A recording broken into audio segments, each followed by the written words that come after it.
I'm Mr. Osama Jiledi, consultant ophthalmologist at Moorfield Eye Hospital. I'm going to talk today about microbial keratitis, clinical approach, and thank you for the invitation for this interesting session. As you know, microbial keratitis can be caused by bacteria, fungal, viral, or acanthamoeba. And usually patient present to you, you always ask about the symptom of start. If it's days, think about bacteria, but if it's a weeks, you may think about fungal acanthamoeba or low virulent bacterial infection.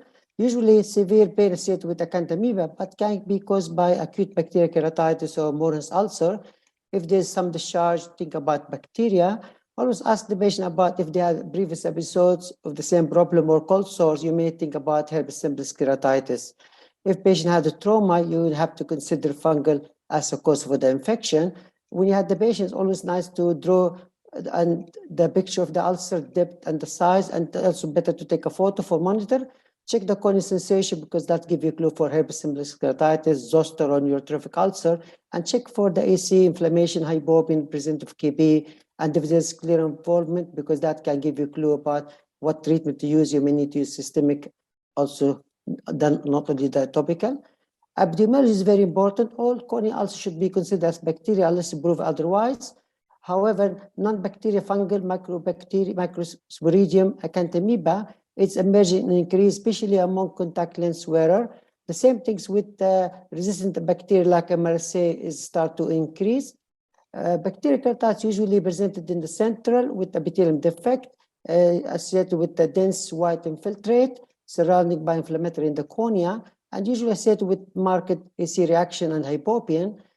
Differential diagnosis, you need to think if there's marginal ulcer, it could be post-blepharitis, it could be autoimmune-related disease like rheumatoid arthritis or Morris ulcer. Also, don't forget that exposure keratopathy is another cause of corneal ulcer. Always check for the lid abnormality, proptosis, the fifth and the seventh nerve palsy. Usually will demarcated ulcer, oval in shape, and minimum inflammation. Acanthamoeba keratitis usually presented with punctate epitheliopathy or pseudodendritic pattern. It could be like misdiagnosed as herpetic, and it could involve the nerve, what you call radian perineuritis, which is typical of acanthamoeba. Later on, it involves stroma, become deeper, and associated with ring infiltrate.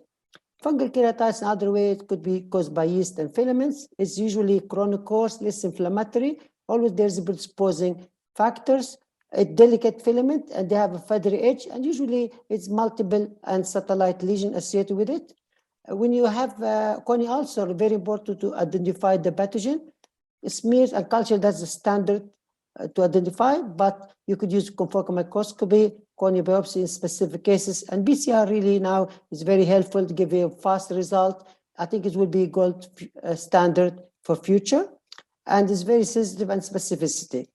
Which corneal ulcer should do corneal scrape? Any suspicion corneal ulcer, better to do corneal scrape before start antibiotic. Any corneal ulcer more than 1 millimeter, worsening of keratitis despite the treatment, or if suspected acanthamoeba, typical mycobacterial or fungal. Usually when I do corneal smear, send it for gram stain and Gims stain, but you could ask for another specific stain according in the condition, according to what you suspected, like cauliflower white or bacilla stain. A culture also very important to send for culture. I usually use a blood agar, chocolate, and saboroides, but you could ask also for Lewis and Johnson for mycobacteria, especially post-LASIK cases, or new nutrition E. coli for acanthamoeba. Confocal microscopy is very useful, especially for acanthamoeba fungus, but it's not easy to get access to it.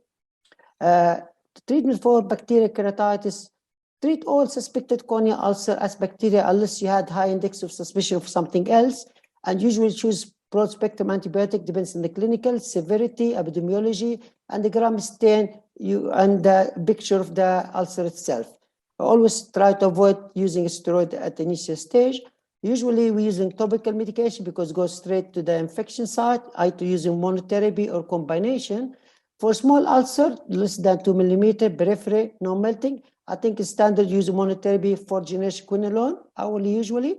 But in more severe ulcers, 2 millimeter, central, threatening, or chronic course, usually we use a fortified antibiotic combination of two, either gentamicin, vancomycin, or gentamicin, furoxin, but we need to use hourly throughout the clock for the first 2 days.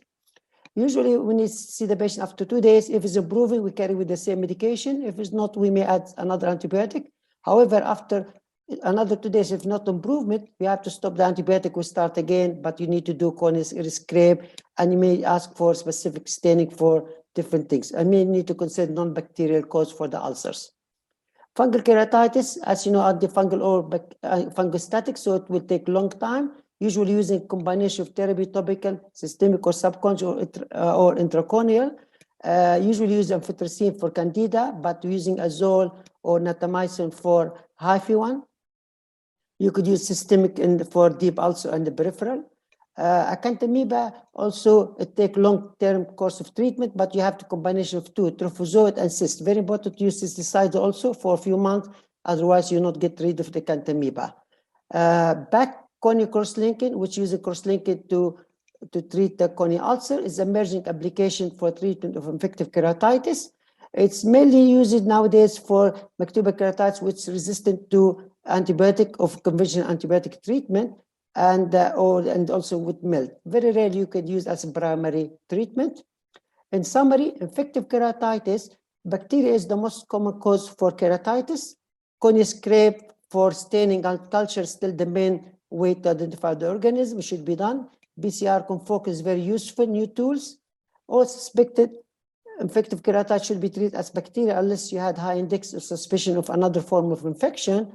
Back cross-link is emerging application to treat refractory infective keratitis, and any corneal keratitis not healed, you may need to consider therapeutic penetrating keratoplasty.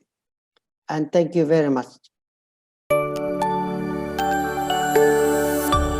Hi everybody, I am Dr. Soleimani, and this presentation is presented by Dr. Charapour, who is ophthalmologist in our hospital. Kasa, please.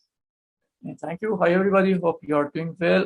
We are going to talk about post-refractive surgery keratitis. As you know, it seems that the risk of post-PRK keratitis is higher than lazy cases, which can be related to epithelial defect, usage of bandage contact lens, or MMC during this procedure. Overall, it seems the incidence rate of post-refractive surgery keratitis is decreasing, which can be related to more potent and new antibiotics. As you know, several risk factors are there for developing of keratitis after refractive surgery, such as blepharitis, dry eye, contact lens manipulation, or trauma, or experience show the same results, but it seems that age, sex, operative refractive error, ablation profile, or flap type are not important for developing of keratitis. In the early COVID era, we encountered a higher rate of post-PRK keratitis, which was interesting for us, and we conducted a study that showed the rate of post-PRK keratitis is increasing, which can be related to the role of face masks. Post-refractive surgery keratitis are divided to acute or late. The definition of acute is development of keratitis in the first 2 weeks, and the late form is from 2 weeks to 3 months. And the surface ablation cases usually present sooner. And now I want to seek the opinion of Dr. Soleimani about this case. Yeah, this case was a bilateral keratitis related to contact lens manipulation that, according our study, was the most significant risk factor for post-PRK keratitis. So in this slide, you see punctate infiltration. It's characteristic for staphylococcal keratitis, and adding vancomycin, and then after 3 days topical steroid, the infiltration was under control, and this is the final result. Thank you very much.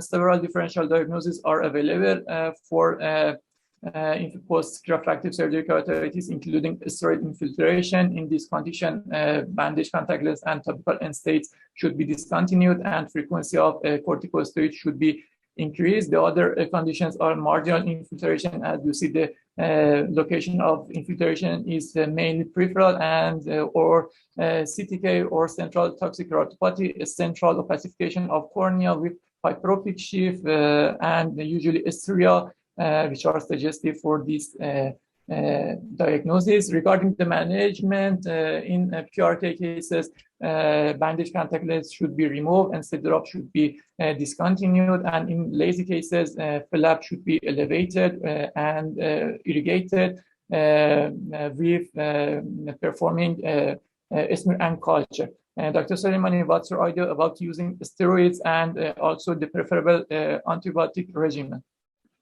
Yeah, well, we can use topical steroid when the microorganism is known as and is under control, and we are sure that it's not fungal keratitis. So we can start usually after 3 days after surgery, after treatment, starting treatment. And about the antibiotic, we usually use vancomycin and ceftazidime for bacterial keratitis because of the risk of resistance of these microorganisms is post-PRK keratitis. Thank you very much.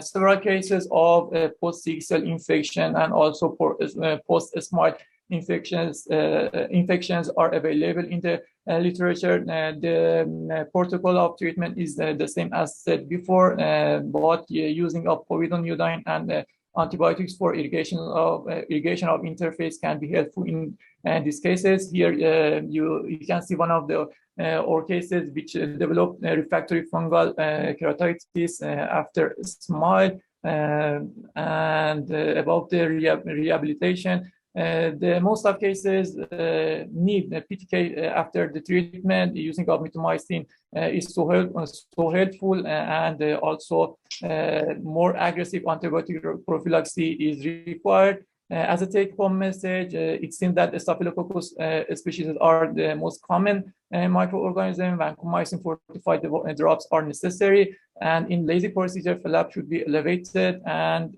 scraped for smear and culture. Dr. Soleimani, your last opinion, please. Thank you so much. That's all. Sometimes we don't need PTK for these patients, and we can rely, for example, rigid contact lens that may have a good result in this case, and even glasses. Thank you so much. Thank you very much.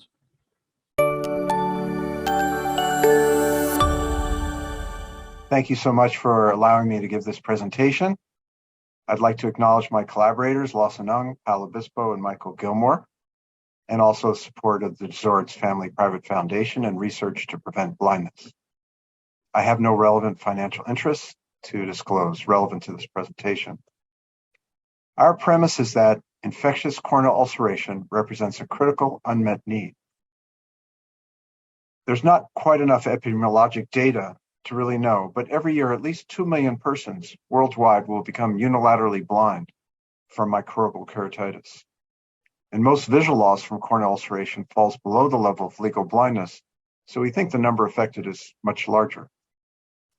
Rates appear to be rising over time, although these rates are from different locations, and we do know that rates are much higher in contact lens users, but when we look internationally outside the US, the rates are even much, much higher, particularly in the lowest resourced countries. Published incident rates are likely underestimates due to underreporting. And the prevalence of bilateral blindness due to infectious keratitis remains unknown, but up to 1/4 blindness attributed to microbial keratitis in India is bilateral. I would also say that recent advances in the care of microbial keratitis have been limited, and it's not to put down or dismiss the clinical trials that have been performed. Some of them have been very important, but all of these treatment trials enrolled only cases with positive smears or cultures, and we know that leaves many patients with known microbial keratitis unstudied. We've learned that topical fluoroquinolones can be effective. We've learned for when topical corticosteroids might be useful and the role of specific drugs in fungal keratitis. But except for the development of topical fluoroquinolones, we treat infectious corneal ulcers pretty much the same way we've done for the last 30 years, and really, it's only luck when a corneal ulcer resolves without permanent loss of vision. Now, PCR has been developed, and PCR can be very helpful, but it's a biased and a limited test. You have to know what you're looking for, and you can only do, at best, 6 organisms at a time with multiplex PCR. So we're using principally the same diagnostic tests as 30 years ago. And in a survey of corneal cultures taken over a 4-year time at Mass Eye and Ear, only 40% were positive, despite clinicians believing that those patients had active infections. How can we reduce the burden of disease caused by infectious corneal ulcers? Well, you can look at primary, secondary, tertiary prevention, but in this talk, we're going to talk about initial management. In 2007, Vital and coworkers published this 1-2-3 rule, which they said could be used to predict the outcome of microbial keratitis. And this was patients who presented with 1+ or greater anterior chamber cell, a lesion 2 millimeters or greater in size, or 2 or more adjacent lesions, or a lesion that was 3 millimeters or less from the center of the cornea. Any one of these criteria, even by itself, predicted worse visual outcome. We took that 1-2-3 rule and turned it into 1-2-3 ACT, assess, culture, treat, in which the presence of any one of those, 1+ cell, 2 millimeter greater or size in lesion, or a lesion 3 millimeters or less from the center of cornea, initiated cultures and use of fortified antibiotics. Whereas if a lesion did not meet the 1-2-3 ACT criteria, the patient was not cultured and they were treated with moxifloxacin. These are the extremes. On your left, a perforated fungal corneal ulcer that met the criteria by all 3 means, and on your right, a small peripheral infiltrate that failed to meet any of the criteria. We implemented this at Mass Eye and Ear in the emergency room in 2015, and then we decided to study the results. We looked at the 2 years prior and giving a year to adjust to the protocol 2 years later. Our primary outcome was a major sight-threatening complication, desmetocele perforation, need for surgery, with secondary outcomes, the use of cultures, the use of fortified antibiotics, but importantly, patients who were not cultured initially, but required culture later for worsening. This is the data for patients with all criteria satisfied. These are the severe ulcers, and use of the algorithm made absolutely no difference as predicted, because everyone knows when a patient has a severe ulcer. Patients with none of the criteria satisfied, there were some differences. For very mild ulcers, the algorithm was associated with less, presumably unnecessary cultures and less use of fortified antibiotics. This is really where the crux of the advantage is to using the algorithm. Patients with just one criteria is satisfied. For ulcers that met just one criteria, the algorithm was associated with higher use of culture and fortified antibiotics, but fewer major complications. Implementation was also associated with less instances in which culture was deferred at the initial visit, but deemed necessary later. That's important because time equals vision when dealing with a corneal ulcer. And this has been published. In conclusion, the diagnosis and management of infectious corneal ulcers has changed very minimally over the last 30 years. And until diagnostics improve, a formal culture and treatment algorithm has the potential to improve outcomes for microbial keratitis as it did in our center. Thank you very much for your time and attention, and good luck.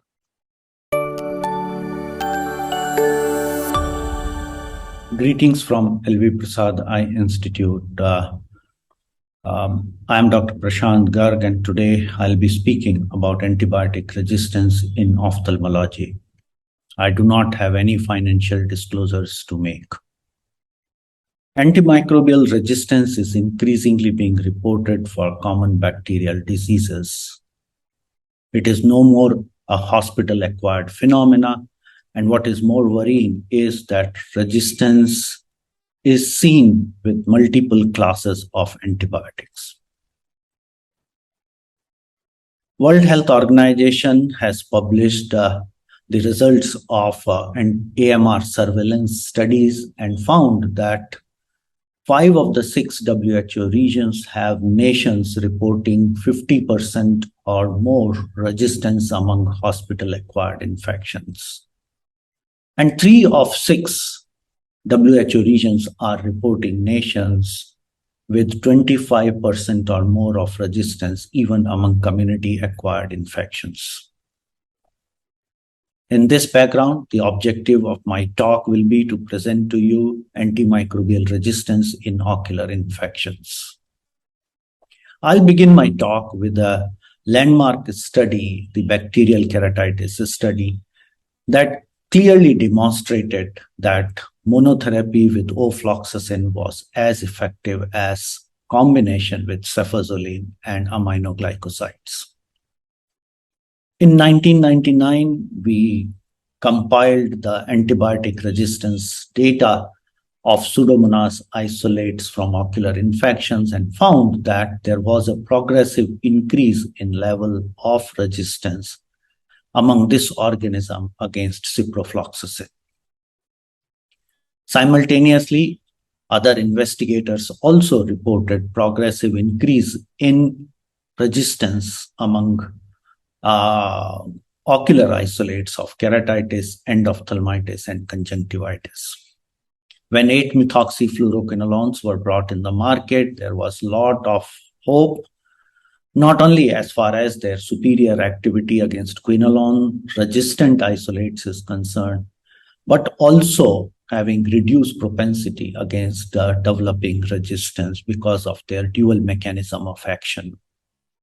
In 2002, when we evaluated these antibiotics against ocular isolates from our center, we found that these drugs demonstrated very good activity against cipro-resistant gram-positive organisms, while they were less effective against cipro-resistant gram-negative isolates. However, 8 years down the line, in 2010, when we looked at the data, we found there was a significant increase in level of resistance against these 8-methoxyfluoroquinolones among gram-positive isolates. The antimicrobe, in addition to these, our experience, there have been reports from the national surveillance, and these reports published from United States have very clearly documented a progressive increase in antimicrobial resistance even among ocular isolates. The more recent report of ARMOR study showed significant increase in resistance among Staph aureus against fluoroquinolones and increase in resistance among gram-negative isolates as well.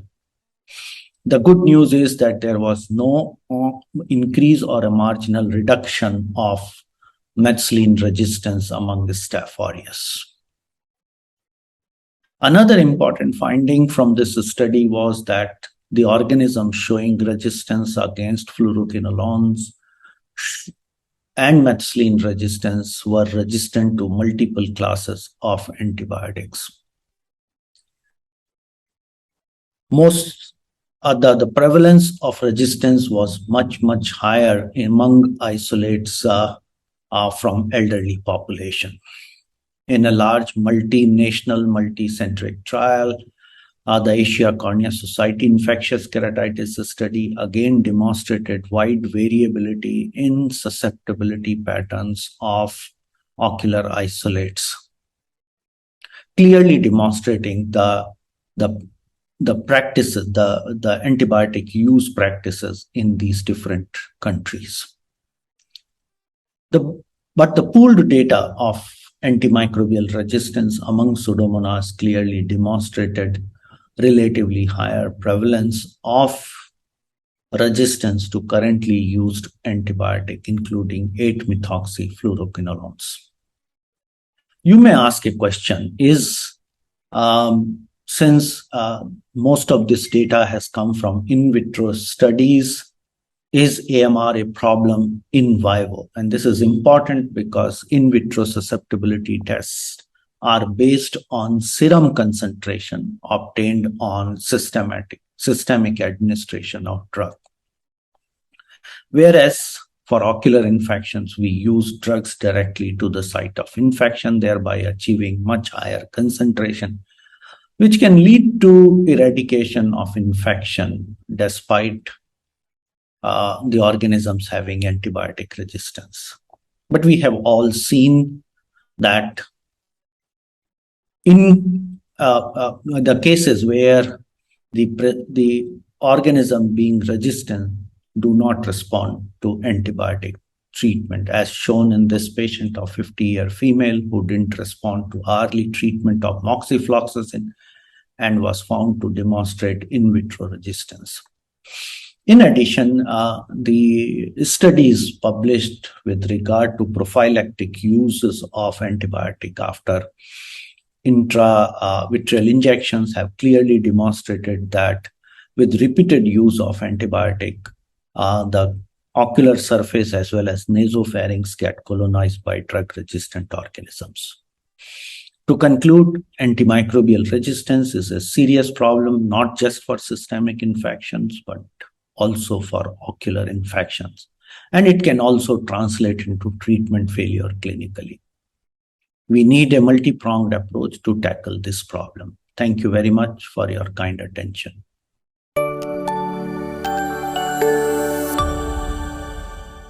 Greetings from Singapore. My name is Kaur, and I would like to thank the organizing committee for inviting me to speak about antibiotic resistance in Pseudomonas aeruginosa in the Asia Cornea Society Infectious Keratitis Study. I'll be presenting this on behalf of my co-workers in the A6 group. I have no financial interest related to this presentation.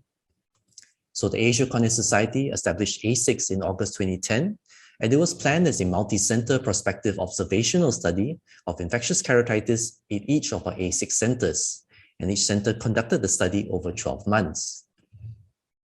The bulk of the study was performed between 2012 and 2014, where 13 major eye centers from 8 Asian countries undertook the study. Subsequently, 3 centers in Hong Kong and 1 other center in northern India conducted the A6 study. And by the end of April 2019, more than 7,300 patients had been recruited. The strength of A6 was a standardized protocol implemented for all sites that guided patient recruitment and the collection of clinical data. It also guided the collection and processing of microbiological samples taken from these corneal ulcers. All organisms were subcultured and 2 sets were stored in deep freeze. Subsequently, every site sent a set of their bacterial specimens to Singapore for repeat identification, and this was performed at the Singapore General Hospital. We collected 1,493 bacterial isolates from the various countries, the bulk of which came from India. And after repeat identification, we found that the most common bacteria isolated from A6 was Pseudomonas aeruginosa with 319 specimens. Again, the majority came from India at 37%, followed by Singapore at 28%. Antibiotic susceptibility testing was performed for Pseudomonas at the Singapore Eye Research Institute, which tested Pseudomonas against 13 antibiotics from 6 different antibiotic classes. We determined resistance based on the Clinical Laboratory Standard Institute's reference ranges, and these were available for all the antibiotics except for becifloxacin and moxifloxacin, for which we took reference ranges from previous studies. As a whole, in A6, we found that Pseudomonas had some resistance to all the antibiotics tested. The lowest resistance was seen in polymyxin B and cefepime, but the majority of Pseudomonas had about 15% resistance to the other antibiotics, and this included commonly used ones such as the aminoglycosides and the fluoroquinolones. The highest resistance, in fact, was seen in Beci and moxifloxacin, where there was 20 to 25% of Pseudomonas that were resistant to these antibiotics. 44 isolates, or about 14%, were multi-drug resistant, meaning they were non-susceptible to at least 1 antibiotic in 3 or more of these classes. 30 would be further classified as extensively drug resistant, meaning they were non-susceptible to at least 1 antibiotic in all but 2 of our 6 antibiotic classes. And finally, 3 were resistant to all the antibiotics tested. In the interest of time, I'll be speaking about the resistance patterns of only 2 countries, India and Singapore. Very high resistance rates to antibiotics were seen from the isolates in India. Except for polymyxin B, which was an outlier at 12%, all the remaining isolates had about 30 to 40% resistance to the remaining antibiotics. And these included, again, the aminoglycosides and the fluoroquinolones. In fact, the isolates from India had the highest resistance to Beci and moxifloxacin and up to 50% of Pseudomonas outlier at 12%, all the remaining isolates had about 30 to 40% resistance to the remaining antibiotics. And these included, again, the aminoglycosides and the fluoroquinolones. In fact, the isolates from India had the highest resistance to Besi and moxifloxacin, and up to 50% of Pseudomonas from India were resistant to moxifloxacin. Fortunately, resistance rates are much lower and much less prevalent in the other countries. Take, for example, Singapore, where the resistance rates are much lower, and about 90 to 95% of all Pseudomonas were susceptible to the antibiotics tested, with only a small handful that were resistant to fluoroquinolones such as Besi and moxifloxacin. There were no multi-drug resistant specimens, and in fact, all isolates were susceptible to the aminoglycosides. So in summary, Pseudomonas aeruginosa was the most common bacterial pathogen isolated in A6, and multi-drug isolates were found in 14% of our Pseudomonas, largely from India. The third and fourth generation fluoroquinolones, such as Moxi, Besi, and Getifloxacin, had the highest cumulative resistance rates, which is a concern as topical fluoroquinolones are the antibiotics of choice for the treatment of chronic ulcers. However, these are largely contributed by the high resistance rates seen in India, and most of the other countries had much lower and much less resistance. There are limitations to A6. It is conducted in major tertiary eye care centers in Asia, so infections may be more serious or more likely to be resistant. And we also use systemic breakpoints to determine antibiotic resistance, which may not correlate to topical antibiotics, where higher concentrations can be achieved on the ocular surface. So resistance may be much lower in actual clinical practice. However, we hope this will guide Asian ophthalmologists in making informed and prudent antibiotic choices in the management of infectious keratitis. Thank you, and I welcome any questions in the chat or on email. Hello, my name is Tony Aldave. I'm a professor of ophthalmology at the Stein Institute. I'll be speaking with you today about fungal infection after DMAC, incidence and outcomes. I have no disclosures relevant to this presentation. Purpose of the study that I and my colleagues performed was to provide surgeons with evidence-based guidelines regarding the management of fungal infection after DMAC surgery. We identified cases from both the peer-reviewed literature and the IBank Association of America's online adverse reaction reporting system. And after we identified these cases, we contacted the operating surgeons for additional information regarding treatment and outcomes. One of the questions we had was whether the incidence of post-keratoplasty fungal infection is increasing, as has been reported in prior publications. Now, what we found is that the overall incidence of post-DMAC fungal infection is about 3.5 per 10,000 cases. However, in contrast to these earlier reports, we did not identify a significant increase in the incidence of post-DMAC fungal infection between 2011 and 2020. Now, we identified from the literature and from the EBAA ORs 34 cases of culture-proven fungal infection after DMAC. The note that 14 came from literature and 20 that were unpublished cases. Majority of these infections occurred in the first few months after DMAC surgery. Although you note that the median was about 1 month, median time to presentation, the range was quite wide. About 3/4 of the cases presented as an endophthalmitis and about 1/4 as a keratitis. Now, if we look at the outcomes of the cultures from the donor rim and the recipient, we note that cultures were performed for the majority of the cases, about 90 to 95% were positive, and in both situations, almost all of the isolates were Candida. So Candida is the primary cause, almost the exclusive cause of post-DMAC fungal infection. We then looked at the treatments, both medical treatments and surgical treatments, and tried to correlate treatment with outcomes. It's challenging, though, because, as you note, for medical treatment, systemic and intracameral, nearly all patients receive these treatments. So it's difficult to correlate treatment with outcomes. But we did our best, and I think with surgical treatment, we're able to identify some trends between what intervention was employed and patient outcomes. So in the initial treatment approach, the original DMAC graft interface was removed, separate from a subsequent EK or PK in 3 eyes, and it was left in place in patients who received either just medical therapy or a vitrectomy in 22 eyes, or was replaced. In other words, the DMAC graft was removed and a subsequent, a DSAC or a DMAC was performed right away in 2 eyes. The percentage of eyes that required subsequent surgical intervention was significantly lower after removal of the EK interface compared to eyes without removal of the EK interface. When the initial surgical approach was evaluated, the percentage of eyes in which subsequent surgical intervention was needed was significantly lower in the eyes that underwent removal of the original DMAC graft interface compared with the eyes in which the interface was left in place or was replaced. In each of the 9 eyes in which a complete DMAC graft removal was performed separate from graft replacement, a subsequent EK or PK was performed, and none of the eyes in which a repeat EK was performed, either as a primary surgical procedure or after DMAC graft removal, required a penetrating keratoplasty. Now, although there's a concern about potential spreading of what was a sequestered interface infection into the anterior chamber after explantation of a DMAC graft, none of the 11 eyes in which this was performed developed a recurrence of infection.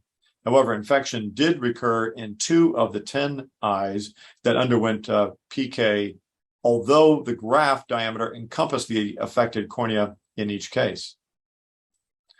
So looking at visual acuity outcomes, we note that about 3/4 of eyes had a corrected distance visual acuity. This is final visual acuity of 2200 or better. We did not find a significant association between the route of antifungal administration and the percentage of eyes with a final vision of 2200 or better. We also did not find a significant difference between the percentage of eyes with a final vision of 2200 or better when comparing those in which the graft interface was removed versus retained as the initial surgical approach. We did, however, identify a non-significant trend towards a higher percentage of eyes with 2200 or better final visual acuity that received surgery in the first week after infection presentation as compared to those eyes in which the intervention was later. So in conclusion, donor-derived fungal infection occurs in about 1 in 1,500 DMAC procedures. It's nearly always associated with Candida species and typically presents as endophthalmitis about a month after surgery. Removal of the DMAC graft interface as either the initial treatment approach or initial surgical intervention is associated with a significant reduction in the percentage of eyes that require subsequent surgical intervention. And none of the eyes in which the DMAC graft removal was performed developed a recurrence of the infection. Thank you very much for your attention. Surgical management of infectious keratitis. In this topic, we are going to talk about corneal epithelial debridement, cross-linking, and keratoplasty. Corneal debridement is a tool for diagnosis, yes, but it also plays a role in the treatment of the infection. It improves the penetrance of medication and decrease the load of microorganisms. That's why in some situations it could be used, but it might have some complication as pain, bandlet keratopathy, and recurrence of infection. Cross-linking was described for treatment of infectious keratitis by Professor Hafizi, who showed that PAC cross-linking might be an effective adjuvant therapy in the management of severe infectious keratitis associated with corneal melting. But many other authors have demonstrated that it can be useful for small lesion, but it's not useful for lesion more than 7 millimeters. So that's why we are limited in a practice of a tertiary center who have to take care of these cases with very advanced keratitis. And in these cases, it's not a good idea to use cross-linking.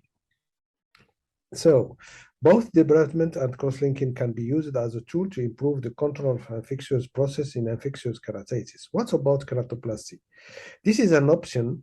Corneal graft can be used in the context of infectious keratitis to control the infection, the active infection, which is resistant to medical treatment, to address an anatomic defect like perforation or melting caused by the infection.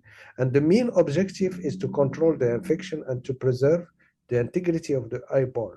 Visual rehabilitation is a secondary goal. Therapeutic keratoplasty represents a large proportion in the global indication of keratoplasty, especially in some geographic area. In the Singapore's corneal transplant study, it represents 13% of keratoplasty. Bacterial keratitis have benefited from the improvement of the antibiotics. That's why the indication of keratoplasty as shown in cases of bacterial keratitis is very low. Meanwhile, fungal keratitis is another problem, and keratoplasty play a golden role in the management of fungal keratitis. Here you have cases which was not healing with the medical treatment, and we see here the beginning of neovascularization, starting from all around the abscess, and the medication was not efficient. That's why we go for keratoplasty very early. Microbial keratitis could be also an indication for keratoplasty issue. Meanwhile, herpetic keratitis is a very rare indication of keratoplasty issue, and it's something that we should avoid because the prognosis in this situation is very bad. So the second home message is that keratoplasty is one of the tools that could be used against severe infectious keratitis. Fungal keratitis is the most frequent indication of keratoplasty issue. Other microorganisms could be also an indication, but are very rare. So if we decide to go for keratoplasty, what are the rules? The pre-operative evaluation should be very extensive. It should include clinical examination and should try to find if there is a sign of poor prognosis like limbal lesion or scleral lesion, corneal perforation, endophthalmitis, and glaucoma. Also, the preoperative evaluation includes ultrasound examination and OCT, which give a lot of information about the lesion. One of the most important things in keratoplasty issue is when we have the chance to choose the cornea, we should choose a very good cornea with good endothelial density and intact epithelium. In case of non-availability, we can use cryopreserved cornea to deal with emergency, especially perforation, and this have benefits that we are not going to use steroids after the surgery, but patient should be informed that he will need another cornea for optical rehabilitation. As much as possible, we should try to do lamellar keratoplasty, but in tertiary center, we usually receive patients with advanced cases. That's why penetrating corneal graft is the most technique practiced. Fungal keratitis, who underwent the keratoplasty issue. This is the situation just after the surgery. Hair after one week, 1 month, and 6 months. Here are cases of herpetic corneal perforation. We do keratoplasty, and this is the situation after 1 month. Here are very advanced cases, which was sent to us for evisceration. We try to do anatomical restoration, and the result is after 2 months. So in conclusion, surgical option must be considered in case of infectious keratitis. It should include epithelial debridement, cross-linking, and keratoplasty. Therapeutic keratoplasty play a golden role in the management of infectious keratitis resistant to medical treatment. Thank you very much. Hello, my name is Farad Zafezi and I'm from the ELSA Institute in Switzerland. My topic is high-fluence accelerated PAC cross-linking for infectious keratitis, and these are my financial interests. Now, the best way to explain the concept of high-fluence and acceleration would be to show you a concrete example. 79-year-old male patient who developed an infectious ulcer. His left eye had been operated many times beforehand, low visual acuity due to optic atrophy. He's a steroid responder.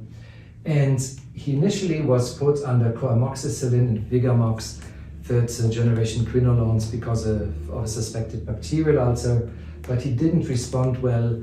Corneal swab and scrapes remains inconclusive. This is why, and we all know that this is a typical image, this is why the therapy was extended substantially also to include antifungals. And even then, the patient did not really show clear improvement. As you can see here, September 16 was the presentation with the initial symptoms, and 4 weeks later, the patient was still on intense topical and IV meds. That's the image at 4 weeks and 4 days after the initiation of therapy.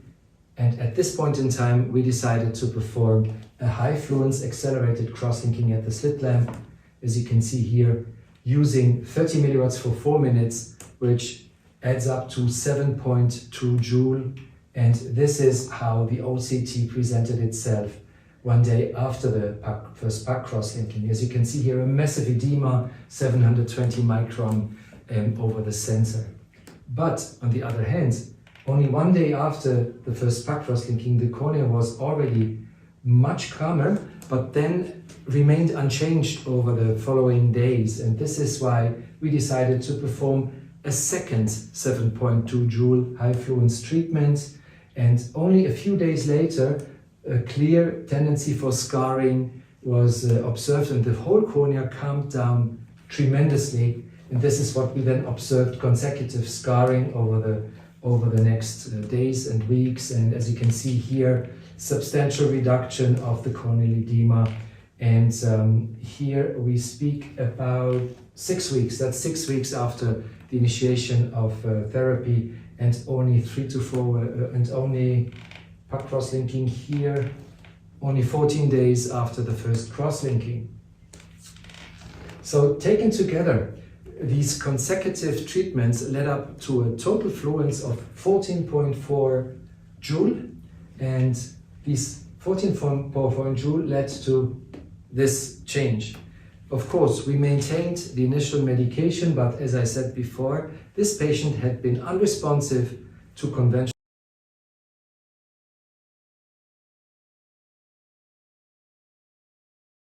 medication for 1 month before we started treatment.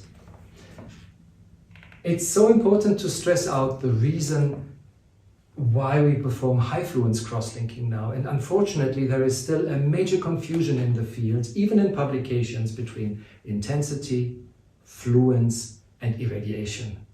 And if you increase the total fluence, which means intensity times irradiation time, then you see a dramatic increase in killing. This is bacterial killing at 5.4 joule, which is the Dresden protocol. So roughly 60% of killing. And if you subject the same bacterial strain to a higher fluence, you go up to 99.5% killing using 15 joule. And this is why it is so important to use high fluence, as you can see here again in the case of the fungal example. Or here, let me show you another bacterial example that comes from our friend Boris Kneiser from Israel. It's amazing. And this time, 15 joule delivered in one single session, so 30 milliwatts per square centimeters for 8 minutes 20, and see what happens later on. It's a complete resolution of the infection and scar formation. Let me give you an example. If you perform cataract surgery and you have different patients on your list, and among these patients, you have one patient with a rock-hard cataract. And right before, you have a 45-year-old with a clear lens, very soft nucleus. Would you seriously keep the technical settings of your phaco machine the same for these two eyes? No, you wouldn't. You would switch. And if you try to use the clear lens settings on the rock-hard cataract, then you would see, well, I can do phaco as much as I want. Nothing happens. Well, same thing here. You cannot stay low with the fluence and expect a miracle to see. And this is why it is very important to look at the materials and methods. This paper, for example, reported poor outcome on deep fungal keratitis, and our group wrote a response letter to the AJO, to ophthalmology, and Harminder Dua's group from Nottingham, UK, did the same, because this group used the original very low fluence Dresden settings in massive ulcers. This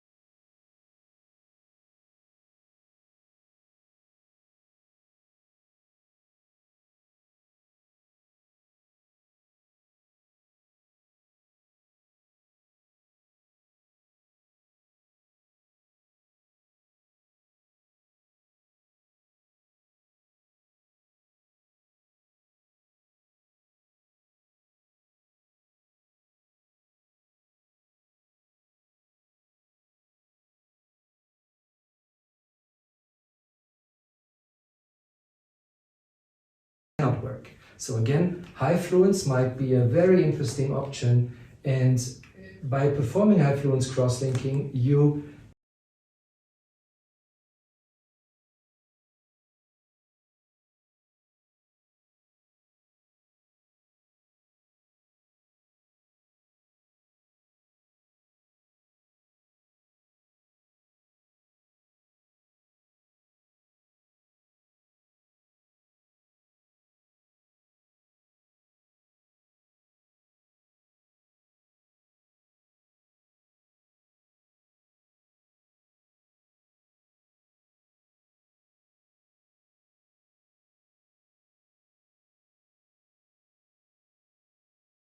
overcome antibiotic resistance. The results of our multi-center trial that were published a few months ago show equivalence to antimicrobial therapy up to 4 millimeters of ulcer in one single high fluence treatment, and that was 7.2, not 15. So I think there's a lot more to come. We can increase the efficacy by performing high fluence accelerated cross-linking, and we can improve coverage by performing it at the slit lamp.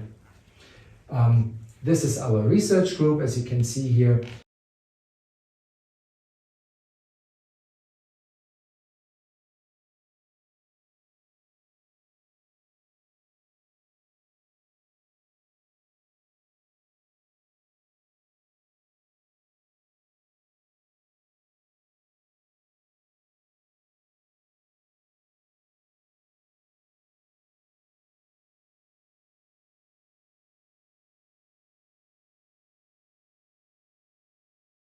We perform both clinical and basic research, and our main interest is cross-linking technology and corneal biomechanics and infection.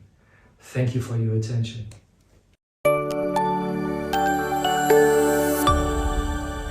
I'm Dr. Hessam Hashemian, Associated Professor of Ophthalmology, Tehran University of Medical Sciences. I want to talk about post-intercorneal ring keratitis. What are intercorneal rings? These rings that is implanted in the corneal stroma, mainly used for keratoconus, are divided into two main categories. And the first category are segments, and the second one are continuous rings. Two main brands of the segments are intact with hexagonal cross section and ferrara or Kerr with triangular cross section. The continuous rings are mainly mild rings. Where is the problem?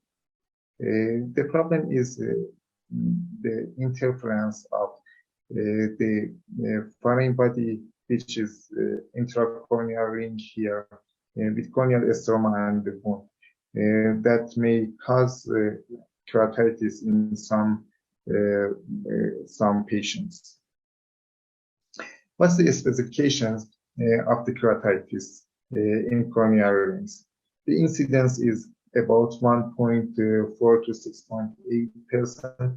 The onset time is between 3 days to 2 years. The pathogens are mainly different kinds of staphylococcus, but fungal, acanthomorbal, and viral or bacterial keratitis are also reported. The infectious, in some cases, melt the whole cornea and causes some sight-threatening side effects for the patient.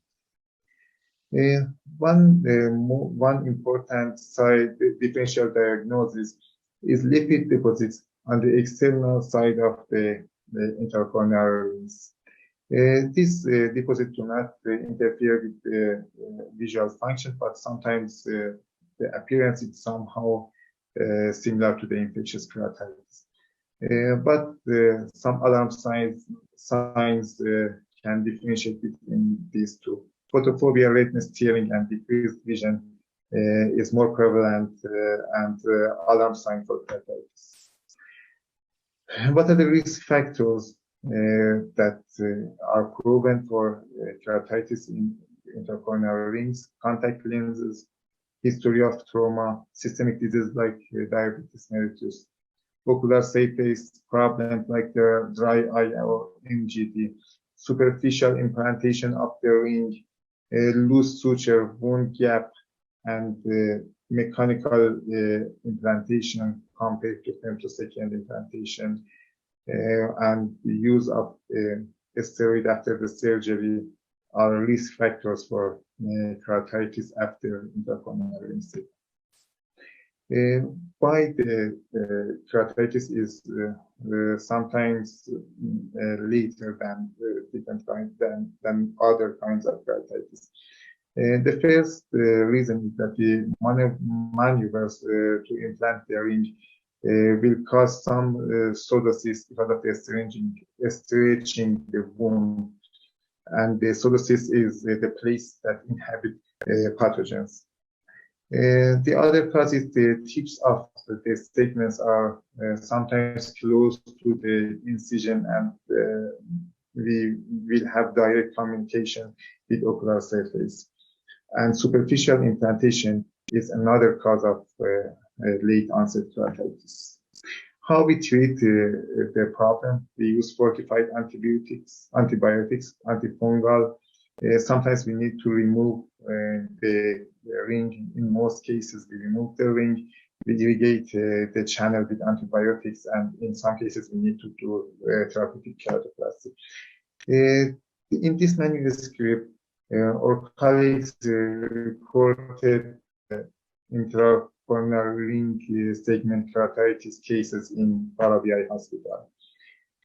I summarized the findings in this study. We saw that keratitis onset times was between 3 to 56 days. 90% of the patients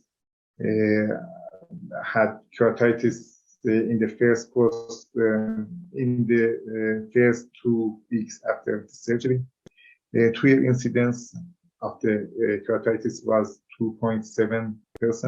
100% of the patients had gram-positive proxy, and the wound gap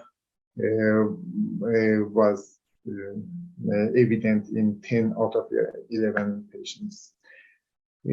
What we take home from this study? We saw that 90% of the patients had keratitis in 2 weeks, so early close follow-up is very important.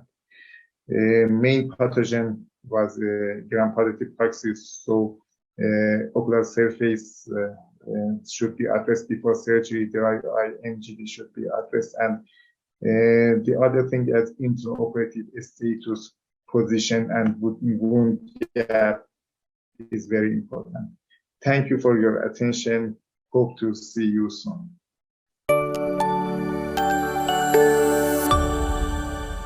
Hi, thank you for the excellent topics. Unfortunately, we won't be able to listen to Ellen Liu talk about stem cell therapy in oculoplastics. It will be available on demand later on. And I'd like to pose the first question to Mr. Alan McNabb regarding the treatment for sphenoid wing meningiomas. Alan, do you feel it's a surgical disease, and have you ever had cases that you start on operating and they become the surgery? What are your indications for performing surgery, and do you use navigation system in the surgery? I think it is largely a surgical disease, but that depends on every individual case and what the extent of the disease is. And clearly there are areas with sphenoorbital meningioma where surgery is not appropriate, and that principally is the when you get infiltrative disease in the orbital apex or cavernous sinus, where surgery has a limited role.